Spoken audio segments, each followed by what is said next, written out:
Hello everyone, I am your social science educator, welcomes you on the amazing platform Magnet Brains.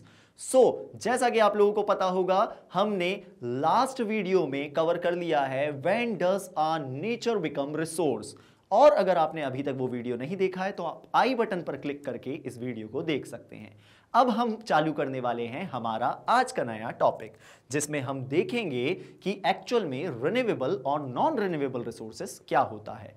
पर यह देखने से पहले हमें जान लेना चाहिए कि हम रिसोर्सेस को इन दो कैटेगरी में डिवाइड कर क्यों रहे हैं। तो चलिए जानते हैं। यहां देखिए, सबसे पहले आपको दिखाई दे रहा होगा व्हाई डू वी कैटेगराइज और क्लासिफाई रिसोर्सेस। सबसे पहला पॉइंट यहां देखिए, to understand how long they will last. मतलब हमारे पास में हम ये तो समझ चुके हैं कि कैसे एक सब्सटेंस हमारे लिए नेचुरल रिसोर्स बन जाता है, बट ये कब तक लास्ट करने वाला है, मतलब ये कब तक हमारे साथ रहने वाला है, कब तक हम इसे एक्चुअल में यूज कर सकते हैं, यही जानने के लिए हम क्या करते हैं, इसे दो कैटेगरी में डिवाइड कर देते हैं। वैसे ही फ्यूचर में इसे यूज करने के लिए इसकी वाइज प्लानिंग करना जरूरी है, इसलिए क्या करते हैं, हम इसे क्लासिफाई कर देते हैं। और साथ ही to protect the nature's balance, क्योंकि आप सभी को पता होगा जब हम एक्सप्लॉयटेशन करते हैं और अगर वो अनसस्टेनेबल वे में हो तो नेचर जो है वो एक दिन क्या हो जाएगा, यहां पर खत्म हो जाने वाला है। हमारे जो नेचुरल रिसोर्सेज हैं वो पूरी तरीके से क्या हो जाएंगे, वैनिश हो जाएंगे। इसलिए जरूरी है कि हम नेचर के बैलेंस को भी क्या करके रखें, बैलेंस करके रखें। तो ये तीनों चीजों के लिए हम क्या करते हैं, एक्चुअल में रिन्यूएबल और नॉन रिन्यूएबल की कैटेगरी में रिसोर्सेज को डिवाइड कर देते हैं। अब यहां पर देखिए, जब हम बात करते हैं एक्चुअल में नेचर की, सो नेचर जो है उसका जो एक्चुअल नेचर होता है वो अपने आप को सेल्फ हील करता है। मतलब क्या, नेचर जो है वो एक साइक्लिक वे में वर्क करता है। नेचर में कुछ भी वेस्टेज होता ही नहीं है। अगर हम अपनी तरफ से कोई भी पॉल्यूशन क्रिएट ना करें तो मदर नेचर एक्चुअल में कोई भी पॉल्यूशन क्रिएट नहीं करती। जैसा कि एग्जांपल देखिए कि कैसे साइक्लिक वे में ये काम होता है। एवरीथिंग इन नेचर रिसाइकल, मतलब नेचर में जितनी भी चीजें हैं सभी क्या हो सकती है, रिसाइकल हो सकती है। जैसे कि यहां एग्जांपल है आ लीफ फॉल। जब आपने देखा होगा कि एक ट्री से लीफ जो होती है वो नीचे फॉल होती है और ग्राउंड पर गिर जाती है, ठीक है। अब उस ग्राउंड पर सॉइल होती है तो लीफ जो होती है वो क्या हो जाती है, वहीं पर डिकम्पोज हो जाने वाली है। डिकम्पोज हो जाने के बाद में वो खुद भी सॉइल के साथ मिल जाएगी, मतलब वो खुद भी सॉइल बन जाने वाली है। अब इस लीफ में जितने भी न्यूट्रिएंट्स थे वो सभी सॉइल में एब्जॉर्ब हो गए और अब उस न्यूट्रिएंट्स के कारण ही नया प्लांट ग्रो होने वाला है। मतलब यहां पर न्यू प्लांट की क्या हो जाएगी, ग्रोथ हो जाएगी। तो समझ में आया कि किस तरीके से ये एक पूरी साइकिल चल रही है। सबसे पहले लीफ गिरी, वो डिकम्पोज हुई, डिकम्पोज होने के बाद में आपने देखा कि वो सॉइल बन गई और सॉइल बनने के बाद में वहां से न्यू प्लांट ग्रो हो गया। तो इसी तरीके से मदर नेचर जो है वो साइक्लिक वे में काम करती है और यहां पर कुछ भी वेस्ट नहीं होता। एक और एग्जांपल यहां पर देख लेते हैं जो आपको नोन होगा। जैसे कि वाटर जब एवोपरेट होता है तो वो जाकर क्या बना लेता है, क्लाउड बना लेता है। और क्लाउड बनाने के बाद में वो प्रेसिपिटेट होता है और रेन के फॉर्म में हमारे पास तक पहुंच जाता है और फिर से क्या कर देता है, हमारी रिवर्स को फिल कर देता है। मतलब क्या हुआ, ये जो नेचर की साइकिल है वो कंटिन्यूस बेसिस पर चल रही है और ऐसे ही वो साइकिल की तरह क्या होती है, पूरे टाइम रिवॉल्व होती रहती है, रोटेट होती रहती है और कोई भी वेस्ट जो है यहां पर एक्चुअल में होता ही नहीं है। समझ में आया कि नेचर अपने आप को एक्चुअल में रीस्टोर और रीजनरेट कैसे करता है। अब हमारे पास में जब ये दोनों टर्म है तो पहले इन्हें अच्छे से समझ लेते हैं। देखिए, रीस्टोरेशन क्या होता है। सबसे पहले जब हम बात करते हैं रीस्टोरेशन की तो आपने कभी देखा होगा जब आप लोग खेल रहे होंगे, आप लोग अपने प्लेग्राउंड में होंगे, कई बार ऐसा होता है कि हमारी बॉडी पर, हमारी स्किन पर कुछ कट लग जाता है, पर वो कट धीरे धीरे करके क्या होता है, अपने आप हील होने लगता है। हम उसमें ऑइंटमेंट लगाते हैं। तो ये एक्चुअल में क्या हुआ, यही हुआ रीस्टोरेशन। मतलब जो पुराना फॉर्म था हमारा स्किन का वो वापस से रीस्टोर हो गया। वैसे ही जब healing back to original state, मतलब जैसे कि स्किन हील कर लेती है आफ्टर अ कट, तो इसे हम कहते हैं रीस्टोरेशन। क्लियर हुआ। अब बात करें पर हम रीजनरेशन की, तो रीजनरेशन क्या होता है, तो आपने देखा होगा जो फॉरेस्ट फायर होता है जिसमें बहुत सारे जो ट्रीज होते हैं वो एक्चुअल में जल जाते हैं, ठीक है, बट स्टिल उसके बाद में जब फॉरेस्ट आप देखेंगे थोड़े दिन बाद जब उन्हें रेन मिल जाती है, न्यूट्रिएंट्स जो है वो लिंच होके नीचे चले जाते हैं, तो वापस से वहां पर बहुत ज्यादा संख्या में पेड़ जो हैं आपको दिखाई देने लगते हैं। इवन जितने पहले थे उससे कई ज्यादा, मतलब हमारे फॉरेस्ट और ज्यादा थिक हो जाते हैं। पर थिक क्यों हुए? क्योंकि न्यू प्लांट यहां पर आ गए हैं, न्यू प्लांट ग्रो हो गए। मतलब क्या हुआ एक्चुअल में? रीजनरेट हुए। इसका मतलब क्रिएटिंग न्यू लाइफ। जैसे कि forest grows thicker after a fire, तो फॉरेस्ट फायर के बाद में फॉरेस्ट और बेटर तरीके से ग्रो कर पाते हैं और उसे ही हम क्या कहते हैं? रीजनरेशन कहते हैं। तो ये वर्ड समझ में आ गए? ये दोनों वर्ड आप लोगों के लिए बहुत ज्यादा इंपॉर्टेंट होने वाले हैं, तो इन्हें अच्छे तरीके से ध्यान रखिएगा। चलिए अब आगे देखते हैं और बात करते हैं दो मेन कैटेगरी की जिसे हमें एक्चुअल में समझना है, ठीक है। हम यहां पर करेंगे पहले इनका कंपैरिजन, देन हम इसके बाद में आगे समझेंगे। तो यहां पर देखिए आपको दिखाई दे रहा होगा कि हम दो मेन टाइप्स ऑफ रिसोर्सेज की बात करने वाले हैं। First is renewable and second is non renewable, ठीक। सबसे पहले बात करते हैं क्या इन्हें रिप्लेस किया जा सकता है, कैन बी रिप्लेस्ड। क्या आप रिन्यूएबल सोर्सेज को जो एक्चुअल में रिन्यू होते रहते हैं क्या उन्हें रिप्लेस किया जा सकता है? सो ऑब्वियसली, क्योंकि जब हमने इन्हें एक बार यूज कर लिया तो भी ये क्या हो जाते हैं? वापस से रिन्यू हो जाते हैं। जैसे कि क्या, अगर आपने एक बार ब्रीथ कर लिया, आपने अगर एयर को इनहेल कर लिया, तो ऐसा तो नहीं है ना कि आप एक ही बार इनहेल करेंगे, वो रिप्लेस हो जाएगी और फिर से आप उसे इनहेल कर सकते हैं। तो ये क्या हो गया कि ये रिप्लेस हो सकते हैं। पर जब हम बात करते हैं नॉन रिन्यूएबल रिसोर्सेज की, तो ये क्या होते हैं? ये रिसोर्सेज को अगर हमने एक बार यूज कर लिया तो ये हमेशा हमेशा के लिए चले जाने वाले हैं। अगर आपने कोल को एक बार बर्न कर लिया तो आप उस कोल को बार बार थोड़ी बर्न कर सकते हैं। मतलब ये रिप्लेस नहीं हो सकते, बट ये रिप्लेस हो सकते हैं। अब हम बात करें सेकंड चीज की, टाइम टू फॉर्म, कितना समय लगता है एक्चुअल में इन दोनों को बनने में। तो जब हम बात करते हैं रिन्यूएबल रिसोर्सेज की, ये बहुत ही शॉर्ट स्पैन ऑफ टाइम में फिर से क्या हो जाते हैं? रिक्रिएट हो जाते हैं या फिर बन जाते हैं। मतलब ये डेज टू ईयर में वापस बन जाते हैं। पर जब हम बात करते हैं नॉन रिन्यूएबल की, तो इन्हें मिलियन ऑफ ईयर्स लग जाते हैं। जैसे कि आपने देखा होगा कि पेट्रोलियम जो बनता है वो मिलियन ऑफ ईयर्स पहले जो फॉसिल्स एक्चुअल में अर्थ के अंदर बरेड हुए थे उनसे बना हुआ है। तो इन्हें फिर से बनने में तो कितने साल लग जाने वाले हैं। वैसे ही अब देखिए इनके एग्जाम्पल्स की बात करते हैं। रिन्यूएबल रिसोर्सेज में कौन कौन से रिसोर्स आ जाते हैं? आपने देखा होगा सनलाइट। तो क्या सनलाइट खत्म हो जाती है? नहीं, एक दिन खत्म होने के बाद में दूसरे दिन वापस से मिलने लगेगी। वैसे ही विंड जो पूरे टाइम आपको दिखाई देने वाली है, दिखाई नहीं देती पर महसूस तो होगी। वैसे ही वाटर, टिम्बर और सॉइल, ये सभी क्या है एक्चुअल में? ये सभी रिन्यूएबल रिसोर्सेज के एग्जाम्पल हैं। और नॉन रिन्यूएबल क्या होता है? जैसे कि हमारा फॉसिल फ्यूल मतलब कोल, वैसे ही हमारा petroleum, natural gas, iron ore और गोल्ड जैसे मिनरल्स, ये सभी नॉन रिन्यूएबल होते हैं। इन्हें बनने में बहुत ज्यादा टाइम लग जाता है। क्लियर? अब देखें रिस्क क्या होगा अगर हम इन्हें ओवर यूज कर लें। तो रिन्यूएबल रिसोर्सेज के साथ में क्या रिस्क हो सकता है? ये एक समय पर हो सकता है कि ये नॉन रिन्यूएबल बन जाएं, मतलब इनकी क्वांटिटी जो है वो भी कम होने लगे और एक समय पर जाकर ये भी ऐसा नेचर दिखाने लगे। और अगर हम बात करें कि नॉन रिन्यूएबल रिसोर्सेज के साथ क्या होगा, तो ये तो कंप्लीटली रन आउट हो जाएंगे, मतलब ये पूरी तरीके से वैनिश हो जाने वाले हैं अगर हमने क्या करा? इनका ओवर यूज करा। सो ये समझ में आया कि किस तरीके से रिन्यूएबल रिसोर्सेज की जो कैरेक्टरिस्टिक होती है और क्या कैरेक्टरिस्टिक होती है नॉन रिन्यूएबल रिसोर्सेज की। तो चलिए अब आगे बढ़ते हैं और यहां पर देखते हैं रिन्यूएबल रिसोर्सेज को। अब हम देखेंगे इसे और डिस्क्रिप्टिव वे में।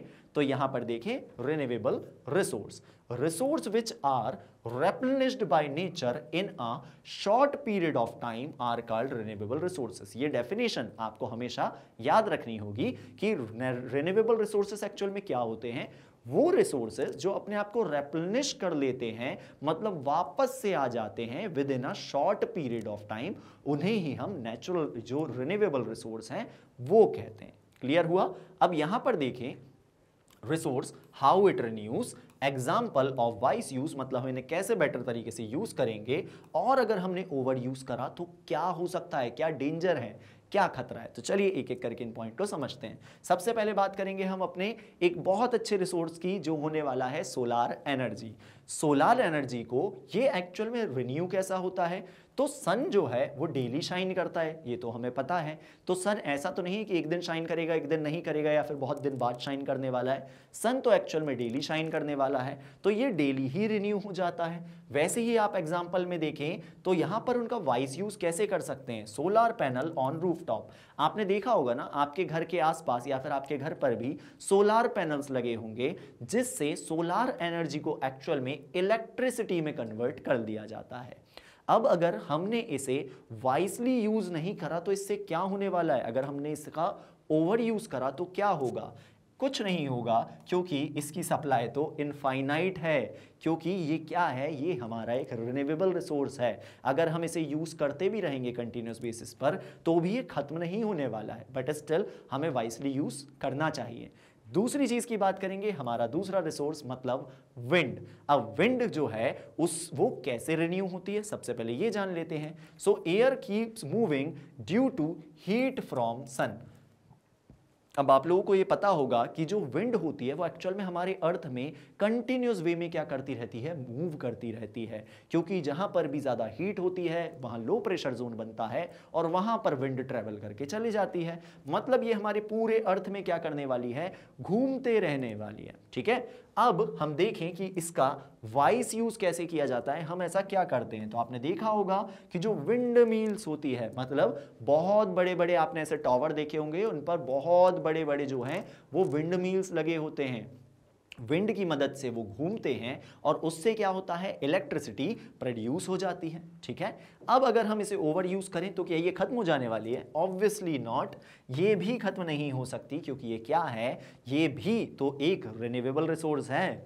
चलिए आगे देखते हैं, और यहां पर देखिए वाटर के बारे में। अब यहां पर हम वाटर के बारे में समझेंगे, तो सबसे पहले देखिए कि रिन्यू कैसे होता है। रेन कहां जाएगी, रिवर में, और कहां जाएगी, ग्राउंड वाटर में। अब उसके बाद में क्या होगा, ये वाटर फिर से एवापोरेट होगा, क्लाउड्स में जाएगा, वहां से प्रेसिपिटेट होगा, रेन के फॉर्म में वापस आएगा, फिर से रिवर फिल हो जाएगी, फिर से ग्राउंड वाटर लेवल बढ़ जाने वाला है। मतलब ये तो रिन्यू हो गया। अब हम इसका वाइस यूज कैसे करते हैं, हम कैसे इससे एनर्जी प्रोड्यूस कर रहे हैं, तो आपने देखा होगा हम डैम्स बनाकर क्या करते हैं, एक्चुअल में एनर्जी प्रोड्यूस कर लेते हैं। आपने देखा होगा ना, बहुत बड़े बड़े डैम्स होते हैं जिसमें वाटर को एक पेस से फ्लो करवाया जाता है, एंड देन उससे क्या होता है, टरबाइन घूमते हैं और एनर्जी प्रोड्यूस हो जाती है, जिससे हम इलेक्ट्रिसिटी बना लेते हैं। वैसे ही हम और क्या वाइस यूज कर सकते हैं, हम कर सकते हैं rain water harvesting. Rain water harvesting मतलब जिससे हम ग्राउंड वाटर लेवल को रिचार्ज कर सकें। अब देखिए अगर हमने इसे ओवर यूज करा तो क्या होने वाला है, हम अगर वाटर को ओवर यूज करेंगे तो ये फॉरेस्ट जो होते हैं वो जल्दी जल्दी सूख जाएंगे और साथ ही साथ में ग्लेशियर्स मेल्ट हो जाएंगे। आप लोग अभी ये कॉन्सिक्वेंसेस देख भी रहे होंगे कि किस तरीके से ग्लोबल वार्मिंग बढ़ती जा रही है और उसके कारण जो हमारे ग्लेशियर्स हैं वो पिघलते जा रहे हैं। ये आपको सुनाई दिया होगा ना। चलिए अब बात करेंगे, मतलब हमें वाटर को बहुत वाइसली यूज करना होगा। नेक्स्ट की बात करें तो ये होने वाला है टिम्बर। टिम्बर को हम कैसे, ये एक्चुअल में रिन्यू होता है। So tea grows from seed in a 10 to 50 year, मतलब एक लंबा समय लग जाता है, करीब करीब 10 से लेके 50 साल एक ट्री को ग्रो करने में लग जाते हैं जब वो एक सीड से ग्रो करता है। ठीक है, अब हम इसका वाइस यूज कैसे करते हैं, तो plant 2 tree for every 1 cut. अगर हमें ट्री को यूज करना है, अगर हमें उसे एज अ टिम्बर यूज करना है, अपने लिए चेयर बनानी है, टेबल बनाना है, फर्नीचर बनाना है, स्टैच्यू बनाना है, तो हम जब एक ट्री को कट करेंगे तो हमें ये प्लेज लेना चाहिए कि हम 2 ट्री उसकी जगह पर ग्रो करें, जिससे क्या होगा, इसका वाइस यूज होता रहेगा। अब अगर हमने इसे अच्छे तरीके से यूज नहीं करा, वाइसली यूज नहीं करा, ओवर यूज करा, तो क्या होगा, डिफॉरेस्टेशन होगा, डिफॉरेस्टेशन से सॉइल इरोजन, और सॉइल इरोजन के कारण फ्लड्स भी आने वाले हैं। सो वाइसली यूज करना इज वेरी इंपॉर्टेंट। नेक्स्ट देखेंगे हम सॉइल। सॉइल क्या होती है एक्चुअल में, कैसे ये रिन्यू होती है, तो देखिए microbes plus dead leaves make it fertile again. अब आपने देखा होगा हमने अभी एक एग्जांपल की भी बात करी थी कि जब लीफ फॉल होती है तो नेचर साइकिल में वो लीफ डिकम्पोज होकर वापस सॉइल बन जाती है। तो इसी तरीके से एक्चुअल में सॉइल रिन्यू होती रहती है। अब हम इसका वाइस यूज कैसे करेंगे? सो क्रॉप रोटेशन और साथ ही साथ में ऑर्गेनिक मैन्योर। क्यों ऑर्गेनिक मैन्योर? क्योंकि आपने देखा है कि बहुत सारे केमिकल फर्टिलाइजर यूज करने के कारण हमारी सॉइल की क्वालिटी डिग्रेड होती जा रही है। अब जरूरत है कि हम ऑर्गेनिक मैन्योर का यूज करें और उसकी क्वालिटी को मेंटेन रहने दें। अब अगर हमने इसका वाइस यूज नहीं करा या ओवर यूज करा तो क्या होगा? हमारे जो लैंड हैं वो क्या हो जाएंगे? बैरन हो जाने वाले हैं और डेजर्ट लाइक सिचुएशन बन जाएगी, मतलब हर जगह पर वेजिटेशन खत्म हो जाने वाला है। सो इन सभी रिसोर्सेस का वाइस यूज बहुत ज्यादा इंपॉर्टेंट है। अब देखिए, renewable only if we don't disturb the natural cycle, मतलब रिन्यूएबल रिसोर्सेज भी तब तक ही रिन्यूएबल रहने वाले हैं जब तक हम क्या करें? इसका वाइसली यूज करें और नेचुरल साइकिल जो होती है उसे डिस्टर्ब ना करें। अदरवाइज ये भी क्या बन जाने वाले हैं? नॉन रिन्यूएबल रिसोर्सेज में कन्वर्ट हो जाने वाले हैं। समझ में आ गया? चलिए अब देखते हैं हम अपना दूसरा टाइप, जो यहां पर क्या होने वाला है एक्चुअल में, कि क्या क्या ऐसे खतरे हैं, क्या क्या ऐसे थ्रेट हैं जिससे रिन्यूएबल रिसोर्सेस नॉन रिन्यूएबल बन सकते हैं। तो इन सभी चीजों को हमें अवॉइड करना होगा, क्योंकि इनके कारण हमारे रिन्यूएबल रिसोर्सेस नॉन रिन्यूएबल में कन्वर्ट हो सकते हैं। तो चलिए स्टार्ट करते हैं। सबसे पहले देखते हैं डिफॉरेस्टेशन।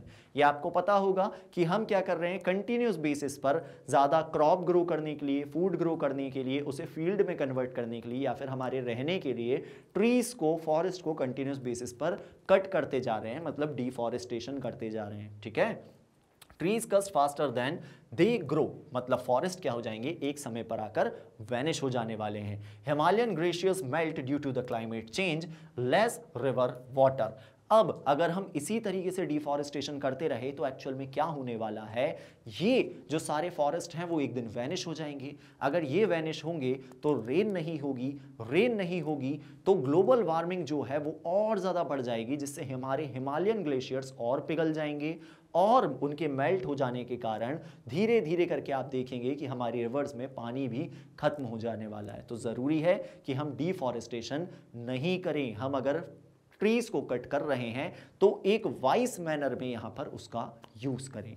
नेक्स्ट देखें, ओवर फिशिंग। ये एक बहुत बड़ा एग्जांपल है। Big nets catch baby fish, fish population crashes. अब देखिए एक्चुअल में क्या होता है कि जब से फिशिंग का कमर्शलाइजेशन हुआ है तब से फिशेस को बहुत ज्यादा क्या किया जाता है? पकड़ा जाता है, और इस कारण से बेबी फिशेस जो होती हैं वो बड़े बड़े जो नेट होते हैं उनमें फंस जाती है, जिनसे यहां पर जो पॉपुलेशन है वो एकदम से क्रैश होके नीचे चले जाती है। तो हमें यहां पर रिन्यूएबल रिसोर्सेज को अगर नॉन रिन्यूएबल में कन्वर्ट नहीं करना है तो ये चीजों को अवॉइड करना पड़ेगा। एग्जांपल देखें, blue fin tuna almost extinct due to over fishing. बहुत ज्यादा फिशिंग करने के कारण जो टूना फिश होती थी एक्चुअल में, जो बैलेंस बनाकर रखती थी, इकोसिस्टम बैलेंस रखती थी, वो भी क्या होती जा रही है? एक्सटिंक्ट हो चुकी है। अप्रॉक्स एक्सटिंक्ट हो चुकी है। तो इन्हें अगर हम चाहते हैं कि ये एक्सटिंक्ट ना हो तो इनका वाइस यूज करना बहुत ज्यादा जरूरी है। वैसे ही हम बात करें यहां पर पॉल्यूशन की, हम बहुत ज्यादा पॉल्यूशन करते हैं। जैसे कि हमारी जो फैक्ट्री होती है वो अपने वेस्ट को डायरेक्टली डिस्पोज कर देती है रिवर्स में, ठीक है, विदाउट उन्हें हम यहां पर ट्रीट करें, क्या कर देते हैं? डायरेक्टली रिवर्स में डिस्पोज कर देते हैं, जिससे क्या होगा? फिश जो हैं वो मर जाने वाली हैं, डाई, वाटर नॉट यूजेबल, और वो वाटर हमारे लिए यूजफुल रहेगा भी नहीं क्योंकि वो पॉल्यूटेड वाटर है। इसी का एक बहुत अच्छा एग्जांपल आपको देखने को मिलता होगा यमुना रिवर वाटर के लिए, जो एक्चुअल में पूरी तरीके से ब्लैक हो चुका है। आपने देखा होगा ना, वाटर या तो ट्रांसपेरेंट या फिर ब्लूइश कलर का दिखाई देता है, पर एक्चुअल में पॉल्यूशन के कारण यमुना रिवर का वाटर जो है वो ब्लैक कलर का हो चुका है। सो ये कितना ज्यादा डेंजर है ये आपको समझ में आ गया होगा। चलिए अब बात करते हैं नेक्स्ट कैटेगरी की, जो होने वाली है नॉन रिन्यूएबल रिसोर्सेज की।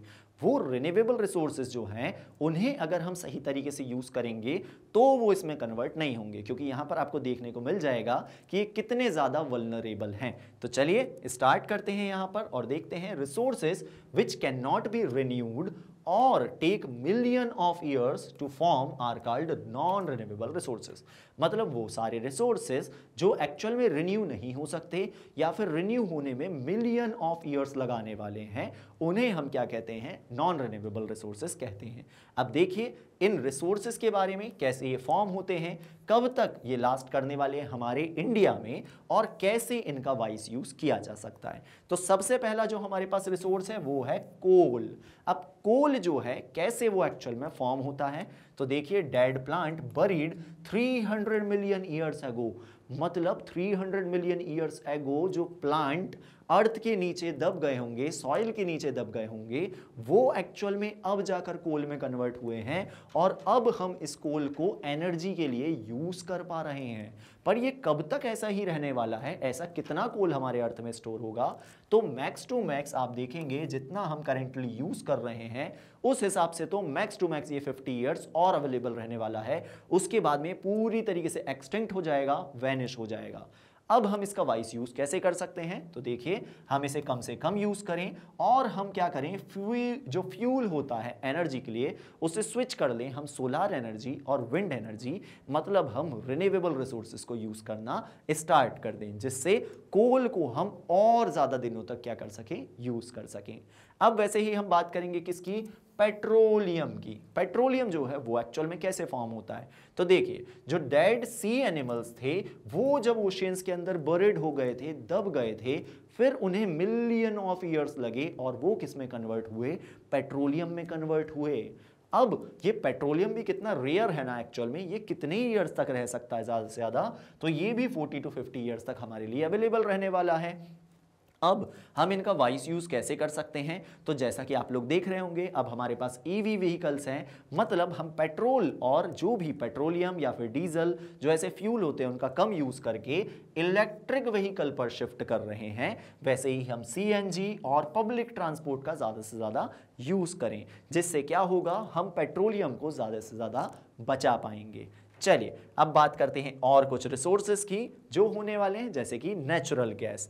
नेचुरल गैस जो है वो कहां से हमें एक्चुअल में अवेलेबल होती है, तो जैसे पेट्रोलियम अवेलेबल होता है उसी तरीके से वहीं पर हमें पास में नेचुरल गैस भी मिल जाती है। ठीक है, ये कितने सालों तक लास्ट करने वाली है, तो मैक्स टू मैक्स 40 ईयर्स तक जो है नेचुरल गैस हमारे लिए अवेलेबल रहने वाली है, देन ये भी वैनिश हो जाएगी।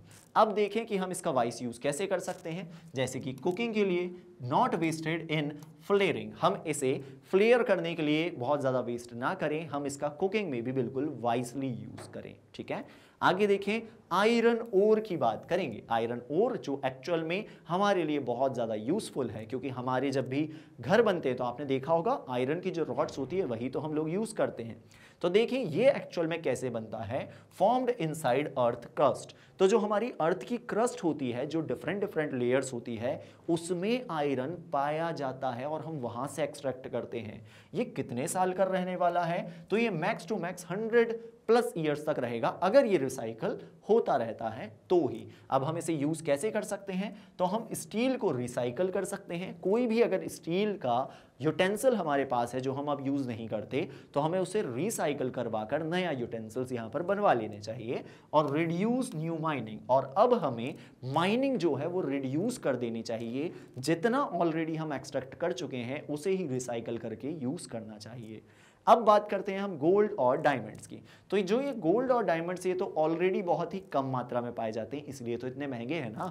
तो देखिए formed by heat and pressure deep in earth. आप लोगों को ये पता होगा कि जो गोल्ड है और जो डायमंड है वो एक्चुअल में अर्थ के अंदर बहुत ज़्यादा प्रेशर और हीट होने के कारण इस फॉर्म में कन्वर्ट हो जाते हैं, जो अगर हम क्वांटिटी में देखें तो बहुत ही लिमिटेड हैं, और इन्हें ज्वेलरीज में वापस से हम क्या कर सकते हैं, यूज कर सकते हैं। और अब हमें न्यू माइनिंग करना अवॉइड करना चाहिए, क्योंकि इनकी क्वांटिटी जो है वो उतनी अवेलेबल है ही नहीं। अब देखिए India uses 2 lakh ton of coal daily, imagine how fast it finish. हमारा इंडिया हमारी इंडस्ट्रीज को, की इंडस्ट्रीज को एनर्जी सप्लाई करने के लिए करीब करीब 2 लाख टन ऑफ कोल जो है वो डेली यूज करता है। तो ऑब्वियस सी बात है कितना ही ऐसा कोल होगा जो बहुत लंबे समय तक रहने वाला है, ये बहुत जल्द ही क्या हो जाएगा, पूरी तरीके से वैनिश हो जाने वाला है। चलिए, अब हमने ये तो समझ लिया कि रिन्यूएबल क्या होते हैं, नॉन रिन्यूएबल क्या होते हैं, कौन कौन से रिसोर्सेस इसमें होते हैं, कैसे ये एक्चुअल में बनते हैं और किस तरीके से इनका वाइस यूज करना चाहिए। अब हम बात करेंगे इकोसिस्टम सर्विस के बारे में कि एक्चुअल में इकोसिस्टम सर्विस होता क्या है, जो हमें नेचर से फ्रीली मिले हुए हैं। अब हम इनकी यहां पर बात करने वाले हैं, तो ध्यान दीजिए। सबसे पहले हम बात करेंगे नेचर के कुछ फंक्शंस की। तो नेचर के क्या फंक्शन होते हैं, यहां देखिए, ट्री मेक्स ऑक्सीजन। बिल्कुल, जो ट्रीज होते हैं वो क्या करते हैं, वो डेली बेसिस पर ऑक्सीजन जनरेट करते हैं और CO2 को एब्जॉर्ब कर लेते हैं, तो ऑक्सीजन हमारे लिए यूजफुल है। फॉरेस्ट क्या करते हैं, तो वो वाटर को क्लीन कर देते हैं। जब फॉरेस्ट से वाटर फ्लो होता है तो वो वहां से क्लीन होता जाता है और हमारी रिवर्स में आकर मिल जाता है। वैसे ही बीज जो होती हैं वो क्या करती हैं, क्रॉप्स को पॉलिनेट करती है। आपने देखा होगा ना, एक बी एक फ्लावर पर बैठती है, एक क्रॉप पर बैठती है, देन वो दूसरे पर जाती है, तो वहां से पॉलिनेशन पॉसिबल हो पाता है। तो ये सभी तो क्या है, हमारे नेचर के फंक्शन है। पर ये हमारे लिए एज अ सर्विस कब बन जाते हैं, अब जैसा कि ट्री अगर ऑक्सीजन बना रहे हैं तो फॉर श्योर हमें क्लीन एयर मिलने वाली है। अगर फॉरेस्ट वाटर क्लीन कर रहे हैं तो हमें प्योर वाटर मिलने वाला है। वैसे ही अगर बी पॉलिनेट कर रही है क्रॉप्स को, तो यहां पर हमारे लिए फूड जो है वो क्या होने वाला है, अवेलेबल होने वाला है। और अगर ऐसे ही आप देखेंगे, अगर फॉरेस्ट रहते हैं तो फ्लड जो है वो भी यहां पर कंट्रोल हो जाने वाली है। तो क्या आप लोग को समझ में आया कि किस तरीके से एक्चुअल में जो हमारा इकोसिस्टम है वो हमें सर्विसेज प्रोवाइड करता है। अब एग्जांपल देखिए, 1 mature tree is equal to 275 litres oxygen per day.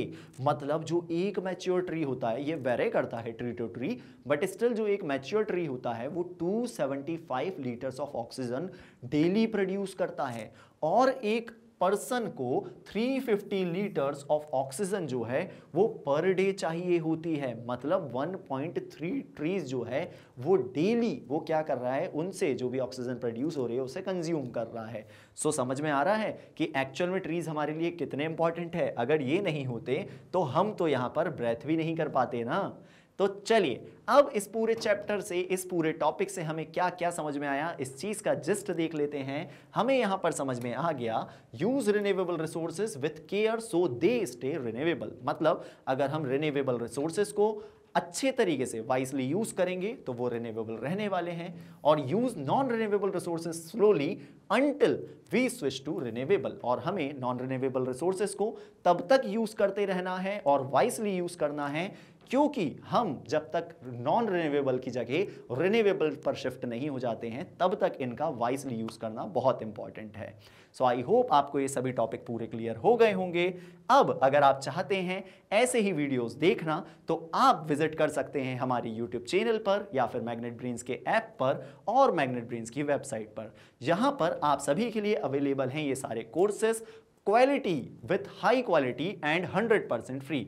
अगर आप चाहते हैं ई नोट्स और ई बुक्स तो आप डिस्क्रिप्शन में दिए हुए लिंक पर क्लिक कर सकते हैं। सो अगर आपको ये वीडियो पसंद आया है तो लाइक जरूर करें, सब्सक्राइब करें और शेयर करना बिल्कुल ना भूलें। Thank you.